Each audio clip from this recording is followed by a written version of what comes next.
إن الحمد لله نحمده ونستعينه ونستغفره ونعوذ بالله من شرور أنفسنا ومن سيئات أعمالنا من يهد الله فلا مضل له ومن يضلل فلا هادي له وأشهد أن لا إله إلا الله وحده لا شريك له وأشهد أن محمدا عبده ورسوله أما بعد فإن خير الحديث كتاب الله وخير الهدي هدي محمد صلى الله عليه وسلم وشر الأمور محدثاتها وكل محدثة بدعة وكل بدعة ضلالة وكل ضلالة في النار.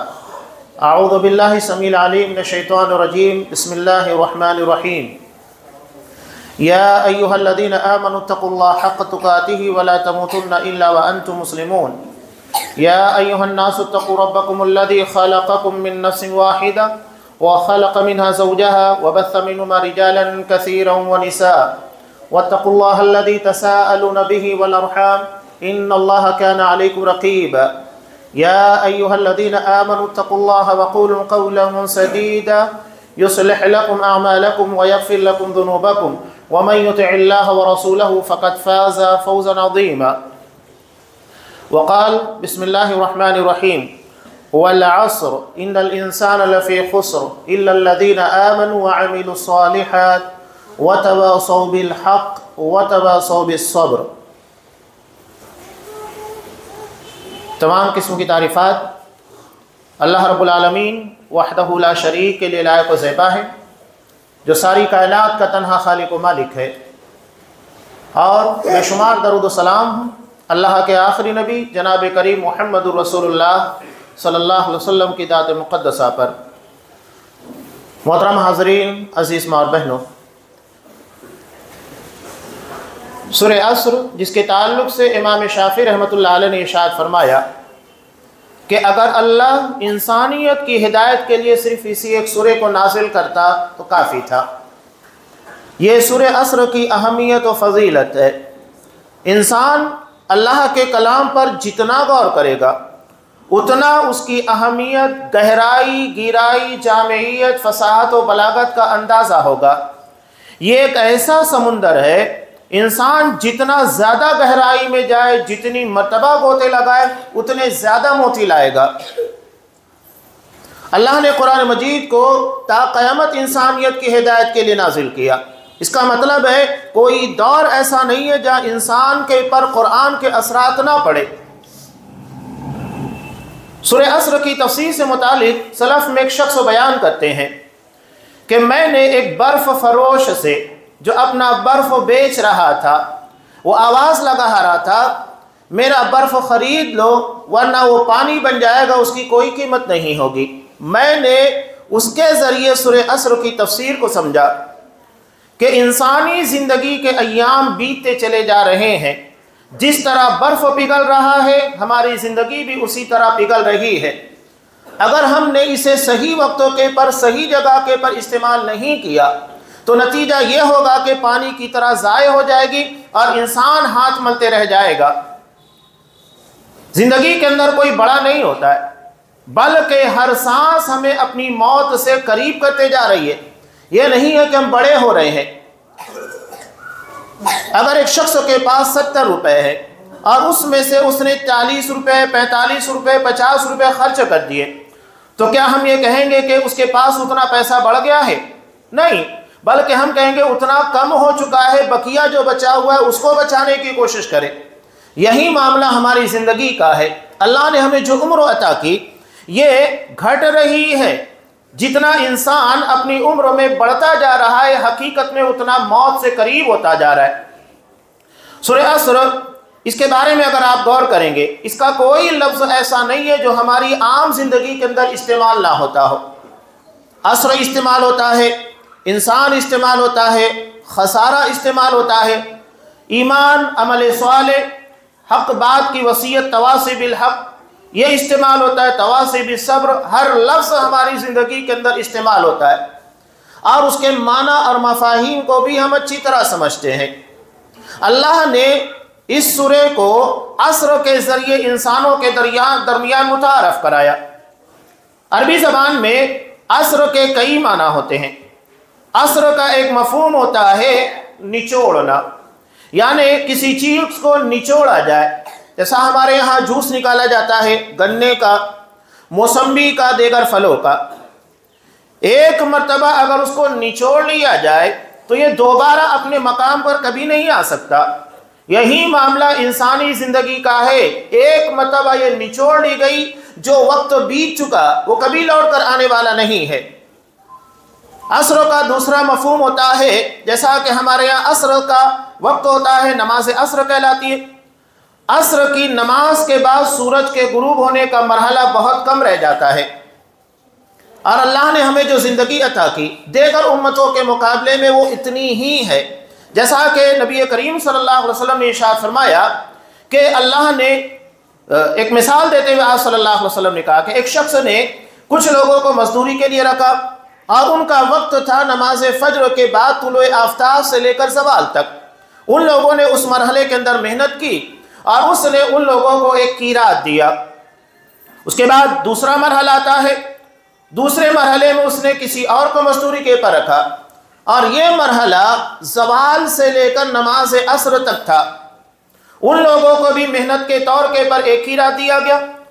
اس کے بعد نماز عصر کا جو وقت ہوتا ہے وہاں سے لے کر غروب آفتاب تک، اس درمیان بھی اس نے کچھ لوگوں کو مزدوری کے پر رکھا اور انہیں 2 قیراط دیے۔ تو بقیہ لوگوں نے اعتراض کیا کہ ہم نے وقت زیادہ لگایا، محنت زیادہ کی، ہمیں ایک ہی قیراط دیا گیا، اور اس کے مقابلے میں جن لوگوں کو وقت کم تھا، محنت کم تھی، انہیں 2 قیراط دیا گیا۔ تب اس نے کہا کہ کیا میں نے تمہاری اجرت اور مزدوری میں کوئی کمی کی؟ کہا کہ نہیں، جتنا حق بنتا تھا ہمیں مل گیا۔ تو کہا کہ یہ میرا فضل ہے، جسے چاہوں میں عنایت کروں۔ دراصل پہلا مرحلہ جو بیان کیا گیا یہ یہود کا ہے، بنی اسرائیل کا ایک لمبا مرحلہ اللہ نے ان لوگوں کو دنیا میں قیادت و سیادت کیا، انبیاء کا سلسلہ اسی کے اندر رکھا۔ اس کے بعد نصارہ کا مرحلہ ہے جو زوال سے لے کر عصر کی نماز تک کا ہے، اور نماز عصر سے لے کر غروب آفتاب تک کا جو وقت ہے اور مرحلہ ہے یہ امت محمدیہ کا ہے۔ ہم اخیر امت ہیں، اس کے بعد کوئی امت آنے والی نہیں۔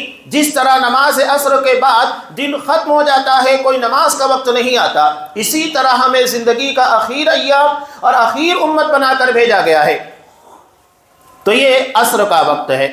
اس کے بعد عصر کا ایک مفہوم زمانہ ہوتا ہے، عصر حاضر ہم کہتے ہیں، یعنی موجودہ دور، چالو زمانہ۔ 3 طریقے کے زمانے ہر زبان کے اندر استعمال ہوتے ہیں، ماضی جو گزر گیا، حال جس کے پر سے ہم گزر رہے ہیں، اور مستقبل جو اندھیروں میں چھپا ہوا ہے۔ انسان اگر ان تینوں زمانوں کے پر غور کرے، ماضی کا ایک لمحہ وہ لا نہیں سکتا۔ بچپن انسانی زندگی کا بڑا خوشنما دور ہوتا ہے، ہم اپنے بچپن کو یاد کرتے ہیں، بڑھاپے میں جانے کے بعد اپنی جوانی کے مراحل کو یاد کرتے ہیں، لیکن کیا زندگی کے بیتے ہوئے یہ انتہائی خوشنما پل کبھی دوبارہ پلٹ کر ہم تک آ سکتے ہیں؟ نہیں آ سکتے۔ اسی طرح حال جو کہ ابھی زبان سے نکلنے والی باتیں حال سے نکلتی ہیں، ماضی میں تبدیل ہو جاتی ہیں، اور مستقبل اندھیروں میں چھپا ہوا ہے۔ کوئی نہیں جانتا کل کیا کمائے گا، اس کی موت کہاں واقع ہوگی، کوئی نہیں جانتا۔ انسان اگر ان چیزوں کے پر غور کرے، ماضی کے ایک لمحے کو لوٹانے کی طاقت نہیں، حال کے پر اسے قدرت نہیں کہ اسے روک سکے، پاؤز کر سکے، اور مستقبل کے بارے میں علم نہیں کہ آنے والا کل کیا ہوگا، کل کیا کمائے گا، زندگی کے حالات کیا ہوں گے۔ انسان اتنا بے بس ہے کہ اسے اپنی ماضی کے ایک لمحے کو لوٹانے کی طاقت نہیں، حال پر قدرت نہیں، مستقبل کے بارے میں علم نہیں۔ اس قدر انسان بے بس اور عاجز ہے۔ تو یہ عصر ہے جس کے بارے میں اللہ تبارک و تعالیٰ نے قسم کھائی۔ قسم کے تعلق سے آپ جانتے ہیں کہ اللہ اگر قرآن مجید میں کسی بات کی قسم کھاتا ہے تو اس کی اہمیت کو جتانے کے لیے ہوتا ہے۔ تو اللہ نے یہاں پر زمانے اور وقت کی اہمیت کو بتایا، اور انسانی زندگی کے اندر یہ بہت معنویت رکھتا ہے۔ انسان کے بارے میں اللہ نے کہا قسم زمانے کی، اور اس کے فوراً بعد کہا کہ سارے انسان خسارے میں ہیں۔ اس کا مطلب کیا ہوا؟ جو وقت کی قدر نہیں کرتے، اللہ کی دی ہوئی زندگی کو صحیح ایام میں استعمال نہیں کرتے، دراصل یہی لوگ خسارے میں ہیں۔ اور جو لوگ 4 صفات سے اپنے آپ کو مزین کرتے ہیں، دراصل ان لوگوں نے اپنی زندگی کے سرمایے کو صحیح جگہ کے پر استعمال کیا۔ لہذا یہ خسارے اور نقصان کے باہر ہیں۔ تو قرآن یہی پیغام دینا چاہتا ہے۔ اللہ نے جو زندگی ہمیں عنایت کی ہے اس کے پر توجہ دی جائے۔ آج آپ دیکھیے سب سے بڑا مرحلہ یا انسان جتنی ٹیکنالوجی استعمال کر رہا ہے اس میں ایک بڑی چیز ہے وقت کا بتانا، ٹائم پاس۔ قرآن مجید نے اہل ایمان کی صفات کو بیان کرتے ہوئے کیا کہا؟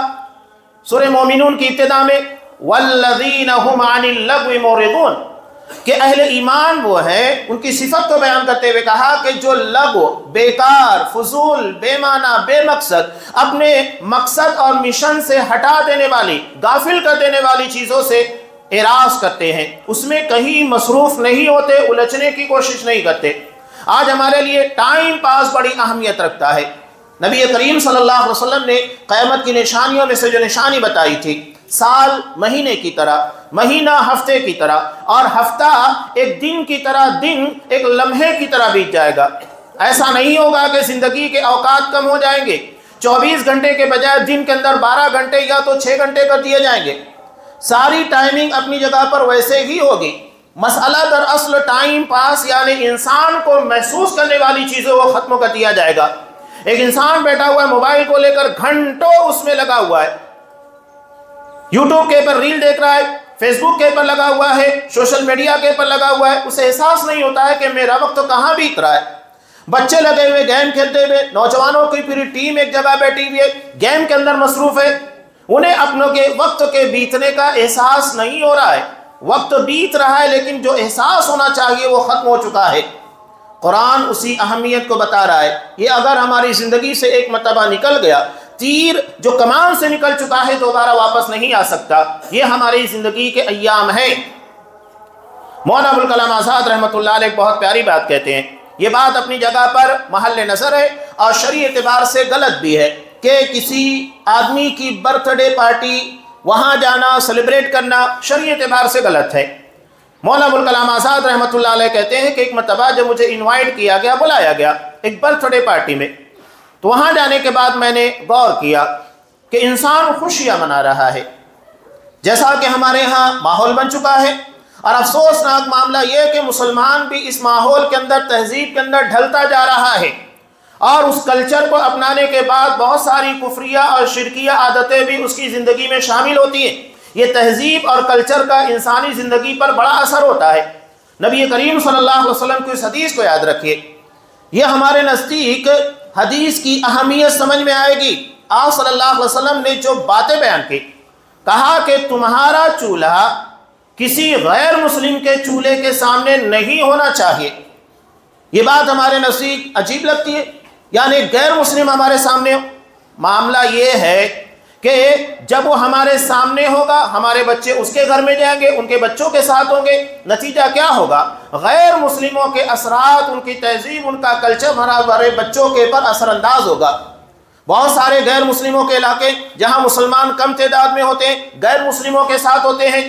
آپ دیکھ لیجئے ویڈیوز، بلکہ بہت سارے مسلمان گنپتی کے تہوار اور اس کے جلوس میں ناچتے ہوئے نظر آئیں گے۔ کیوں؟ یہ اسی تہذیب اور اسی کلچر کا اثر ہے کہ وہ اپنے عقیدے ساری چیزوں سے ہاتھ دھو بیٹھتے ہیں، انہیں احساس نہیں ہے کہ عقیدہ توحید کی اہمیت کیا ہے۔ تو آپ صلی اللہ علیہ وسلم نے اسی بنیاد کے پر ارشاد فرمایا کہ تہذیب کا، ماحول کا اثر ہماری زندگی کے پر، خاص طور سے بچوں کے پر، نوجوانوں کے پر پڑتا ہے۔ ہمیں اپنا ماحول ایسا رکھنا چاہیے جو اسلامی ہو۔ اس ماحول کے اندر جب ہمارے بچے کی تربیت ہوگی تو یقینی بات ہے ویسے اثرات لے کر وہ جوان ہوگا، بڑا ہوگا، اور اس کے ذہن و دماغ کے پر وہی چیزیں ہوں گی جو اسلام اس کے ذہن و دماغ کے پر چھاپ ڈالنا چاہتا ہے۔ تو آپ صلی اللہ علیہ وسلم نے اس چیز کو بیان کیا۔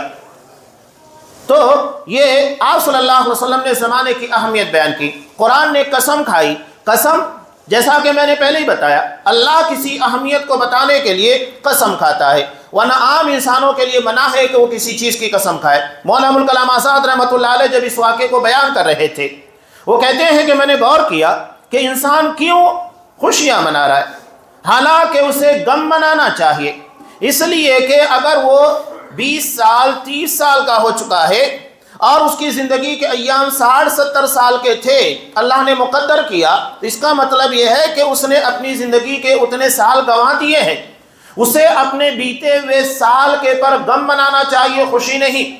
آج ہمارے یہاں پر دیکھیے سال نو جیسے ہی 31 دسمبر ہوتا ہے، ختم ہوتا ہے، نئے سال کا آغاز ہوتا ہے، خوشیاں دھوم دھڑاکے اور کیا کچھ نہیں ہوتا ہے۔ حالانکہ یہ ہمارا اسلامی سال نہیں، ہمارا اسلامی سال محرم ہے، اور یہاں جو پیغام سارے لوگوں کو دیا گیا وہ ہجرت کا پیغام دیا گیا۔ ہجرت جس کے بارے میں ہر کوئی اچھے طریقے سے جانتا ہے کہ ہجرت کا مقصد تھا اپنے ایمان، اپنے عقیدے کا تحفظ۔ یہی وہ چیز ہے جو ہمیں اللہ کی جنت تک لے کر جائے گی، اور اس سرمایہ کی حفاظت کرنا ہر مسلمان کی ذمہ داری ہے۔ اور قرآن مجید نے بھی سب سے پہلے نمبر پر جس چیز کو بیان کیا وہ ایمان ہے۔ کون لوگ ہیں جو خسارے اور نقصان سے اپنے آپ کو بچانے والے ہیں؟ اللہ تبارک و تعالیٰ نے ارشاد فرمایا اِلَّا الَّذِينَ آمَنُوا، جو ایمان لے کر آئے، یہ لوگ اول نمبر پر ہیں جو خسارے اور نقصان سے بچنے والے ہیں۔ قرآن مجید نے بنیاد بیان کی۔ اب یہ ایمان اور عقیدہ، ہمارے نزدیک ایمان سنا جاتا ہے، کیا ہم نے ایمان کے بارے میں غور کیا؟ اللہ نے کون سے ایمان کا مطالبہ کیا ہے؟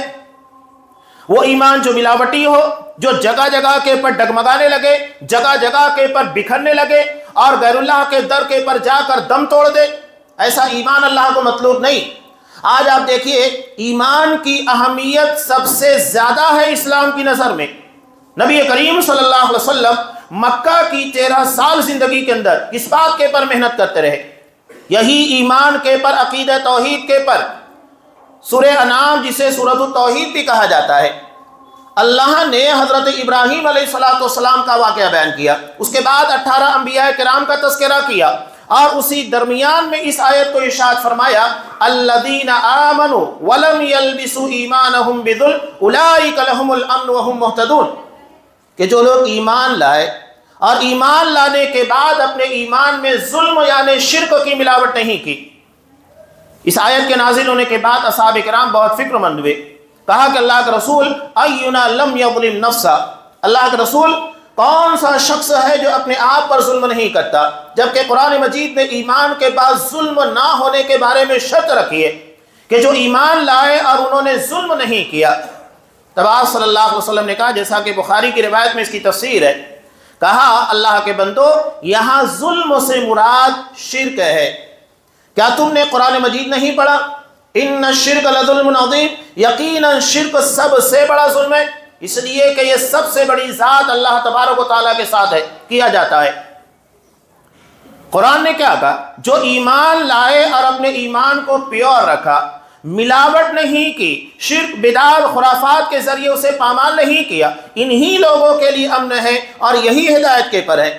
آج ہمارے یہاں پر ایمان جگہ جگہ کے پر بکتے ہیں، کہیں قبروں کے پر بکتے ہیں، کہیں کالے ڈوروں کے پر بکتے ہیں، کہیں پتھر کے نگینوں کے پر بکتے ہیں۔ یہ ہمارا ایمان، جس ایمان کے بارے میں آپ صلی اللہ علیہ وسلم نے کہا کہ جنت تک لے کر جائے گا، جنت تک لے جانے والا اتنا کمزور ایمان یہ کیسے لے کر جائے گا؟ آپ صلی اللہ علیہ وسلم نے اس حدیث کو آپ پڑھیے مسلم کی، کیا کہا؟ المؤمن القوی، طاقتور مومن خیر و احب الی اللہ من المؤمن الضعیف، طاقتور مومن اللہ کے نزدیک زیادہ بہتر اور محبوب ہے کمزور ایمان والے مومن کے مقابلے میں۔ اب یہاں پر طاقتور مومن کا مطلب یہ نہیں کہ جو باڈی بلڈر ہو، جم کھانا جاتا ہو، پہلوان ہو، طاقتور ہو، نہیں۔ آپ صلی اللہ علیہ وسلم نے کہا ایمان کے ساتھ جس کا ایمان طاقتور ہو، جو اپنے عقیدے کے اندر پختہ ہو، اپنے ایمان اپنے عقیدے کو کہیں بکھرنے نہ دے۔ حضرت سمیہ رضی اللہ تعالیٰ عنہ، اللہ نے کیا ایمان عطا کیا تھا، بڑی خاتون ہے، ابو جہل نے سارے لوگوں کے سامنے برہنہ لا کر کھڑا کر دیا اور کہا کہ سمیہ تمہیں اپنی جان پیاری ہے تو ایمان پیارا ہے۔ اس نے کہا کہ نادان تو نے بڑی آسان چیز کا مطالبہ کیا، اگر ہمیں اس ایمان کے تحفظ کے لیے 100 جانیں دی جائے ہم 100 جانوں کو قربان کرنے کے لیے تیار ہیں، لیکن ایمان کی سودے بازی نہیں کریں گے۔ آج مسلمان در در کے پر اسی ایمان کی سودے بازی کرتا ہے، جس ایمان کے بارے میں اللہ نے کہا جنت تک لے کے جائے۔ اسی ایمان کی بنیاد پر حضرت عمر فاروق نے کہا اللہ نے ہمیں اسلام عقیدہ توحید کی بنیاد پر عزت دی، اگر ہم چاہیں گے کہ اس کو چھوڑ کر کسی غیر جگہ پر اسلام کے علاوہ سے عزت حاصل کرنا چاہیں ذلیل ہوں گے، رسوا ہوں گے۔ ہماری عزت سرفرازی عقیدہ توحید کی بنیاد پر ہے۔ یہی وجہ ہے کہ آپ دیکھیے گا نبی کریم صلی اللہ علیہ وسلم دیگر سارے انبیاء اپنی دعوت کا آغاز عقیدہ توحید سے کرتے ہیں۔ آپ صلی اللہ علیہ وسلم کے سامنے عقیدہ توحید کے بارے میں کتنی باتیں آئی، سودے بازی کرنے کی کوشش کی گئی کہ آپ ہمارے معبودوں کے خلاف نہ بولیے، ہمارے کفر ہمارے شرکوں کے بارے میں مت بولیے، ہم آپ کے سامنے سودے بازی کے لیے مصالحت کے لیے تیار ہیں۔ آپ صلی اللہ علیہ وسلم تیار نہیں ہوئے۔ یہ اصل چیز ہے، اصل سرمایہ ہے، اور اسی کو قرآن مجید نے کہا کہ اِلَّا الَّذِينَ آمَنُوا، جو ایمان لے کر آئے۔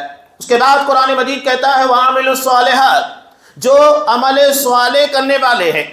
عمل صالح بالکل آسان تعریف، میں اکثر کہا کرتا ہوں، شیخ مختار ندوی رحمہ اللہ اس کی تفسیر بیان کرتے بڑے آسان لفظوں کے اندر کہا کرتے تھے، حکم اللہ کا، طریقہ رسول اللہ کا، یہ عمل صالح ہے، یعنی اللہ کے حکم کو نبی کے طریقے کے مطابق بچا لانا۔ ورنہ کیا مشرکین مکہ حج نہیں ادا کرتے تھے، عمرہ نہیں کرتے تھے، نماز نہیں پڑھتے تھے، سب کرتے تھے، اس کے بعد بھی قرآن مجید کہتا ہے قُلْ يَا أَيُّهَا الْكَافِرُونَ، کہو اے کافروں، جو نماز پڑھنے والے، روزہ رکھنے والے، اس کے بعد بھی قرآن مجید ان کو کافر کہہ رہا ہے۔ کیوں کہہ رہا ہے؟ اس لیے کہ ان کے ایمان، ان کے عقیدے کے ساتھ ساتھ طریقہ بھی اسلام اور نبی کے طریقے سے ہٹا ہوا تھا۔ نماز کے بارے میں قرآن مجید نے کہا سورہ انفال میں وَمَا كَانَ صَلَاةٌ عِندَ الْبَيْتِ إِلَّا مُكَاءً وَتَصْدِيَةً، کہ ان لوگوں کی نماز کعبۃ اللہ کے پاس سیٹیاں بجانا اور تالیاں بجانا تھی، اسے وہ نماز کہتے تھے۔ اور آج بھی مسلمانوں کے درمیان کلمہ گو جو اپنے آپ کو کلمہ توحید کا علمبردار سمجھتا ہے، کلمہ توحید ادا کرتا ہے لیکن اس کے معنی اور مفاہیم کو سمجھتا نہیں، یہ بھی اپنی عبادت سما قوالیاں، اس میں یہی ہوتا ہے کہ تالیاں بجائیں گے، سیٹیاں بجائیں گے، عجیب و غریب طریقے کی عبادت جو نبی کریم صلی اللہ علیہ وسلم کی سنت سے میل نہیں کھاتی۔ آپ صلی اللہ علیہ وسلم نے حج کے بارے میں کہا خذوا عنی مناسککم، مجھ سے حج کے طور طریقے سیکھو، میں تمہیں بتاؤں گا اللہ نے عبادت کا طریقہ تمہارے پر کیسے فرض کیا۔ نماز کے بارے میں کہا صلوا کما رأیتمونی اصلی، نماز ویسے ہی پڑھو جیسے مجھ کو پڑھتے ہوئے دیکھا ہے۔ تو یہ آپ صلی اللہ علیہ وسلم نے حکم دیا۔ اگر عبادت اپنی من مرضی جیسے جی چاہتا ہے کرنا تھا تو نبی کو بھیجنے کی ضرورت نہیں تھی۔ نبی کو بھیجا اسی لیے گیا کہ اللہ کے حکم کو نبی کے طریقے اور نبی کی سنت کے مطابق بچا لایا جائے۔ یہ بے معنی بے حیثیت نہیں ہے۔ اگر کوئی اس سنت کو فالو نہیں کرتا، آپ صلی اللہ علیہ وسلم نے کتنی پیاری بات کہی، بخاری کی روایت، ہمارا بچہ اس حدیث کو جانتا ہے۔ آپ صلی اللہ علیہ وسلم نے کیا ارشاد فرمایا، من اطاعنی دخل الجنہ، جو میری اطاعت کرے گا، میرا کہا مانے گا، میرے کہے کے مطابق اعمال بجا لائے گا، جنت میں جائے گا۔ ومن عصانی فقط ابا، اور جو میری نافرمانی کر رہا ہے وہ جنت میں جانے سے انکار کر رہا ہے۔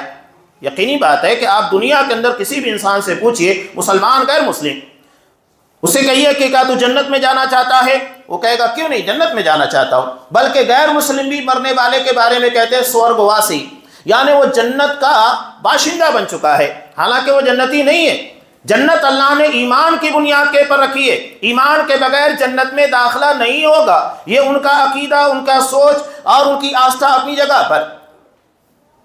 تو یہ واضح طور پر کہا ایمان کے بغیر جنت میں داخلہ نہیں ہوگا۔ تو آپ صلی اللہ علیہ وسلم نے کہا کہ جو انکار کرے، انکار کون کرے گا؟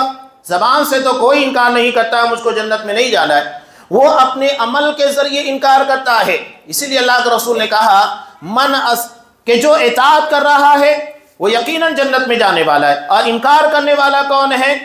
وہ ہے جو اپنے عمل کے ذریعے انکار کرتا ہے۔ ومن عصانی فقط ابا، جو حقیقت میں نافرمانی کر رہا ہے وہ جنت میں جانے سے انکار کر رہا ہے۔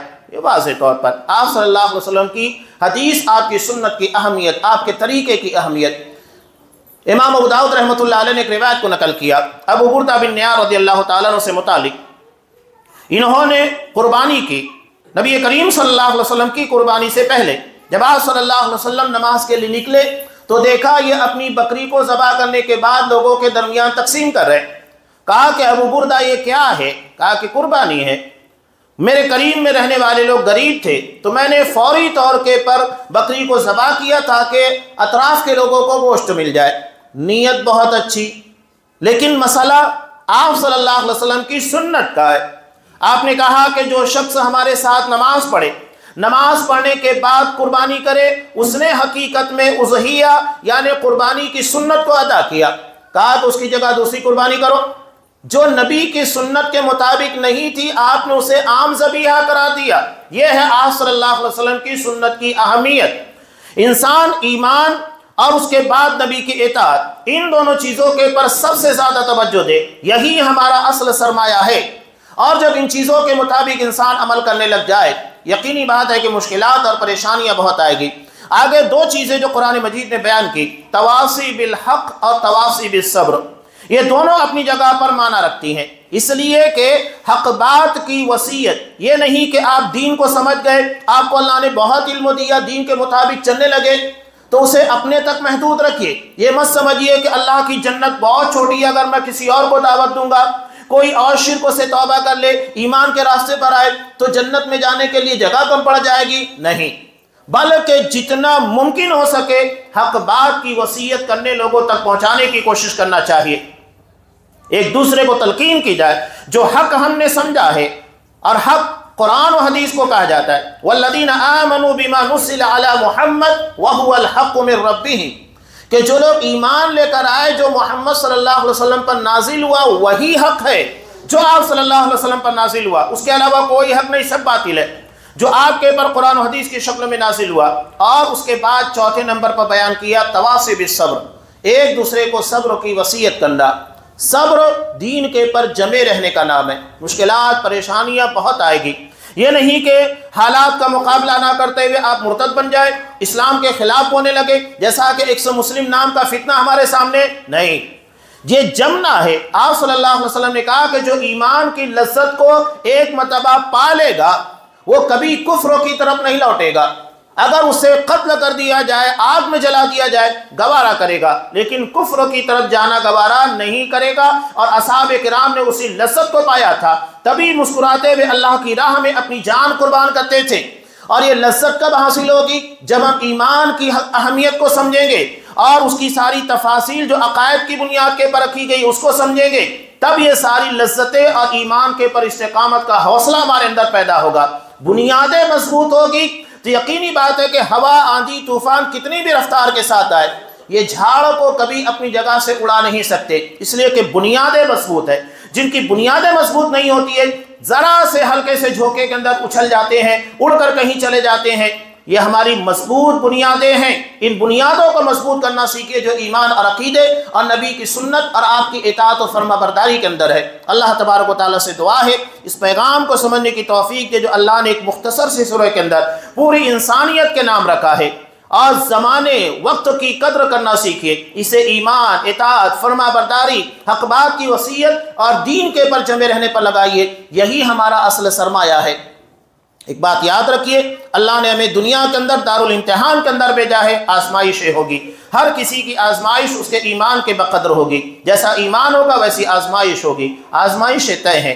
یہ بات اپنے ذہن و دماغ کے اندر بٹھا کر رکھیے، جب یہ بات ہمارے ذہن و دماغ کے اندر پختہ ہوگی، کتنے بھی فتنے آئے یہ ہمیں اپنی جگہ سے ہٹا نہیں سکتے۔ اللہ تبارک و تعالیٰ سے دعا ہے کہ ہمیں اپنے وقت اور اللہ نے جو مہلت ہمیں دنیا کے اندر عنایت کی ہے اس کا صحیح استعمال کرنے کی توفیق دے، ہر قسم کے لغو کاموں سے جو ہمیں اپنے مقصد حقیقی اور جنت میں جانے والے راستے سے بھٹکا سکتا ہے، ان تمام فضولیات سے محفوظ رہنے کی توفیق عنایت فرما، آمین۔ بارک اللہ لنا ولکم فی القرآن العظیم ونفعنی وإیاکم بالآیات والذکر الحکیم، انہ تعالی جواد کریم ملک بر رحیم۔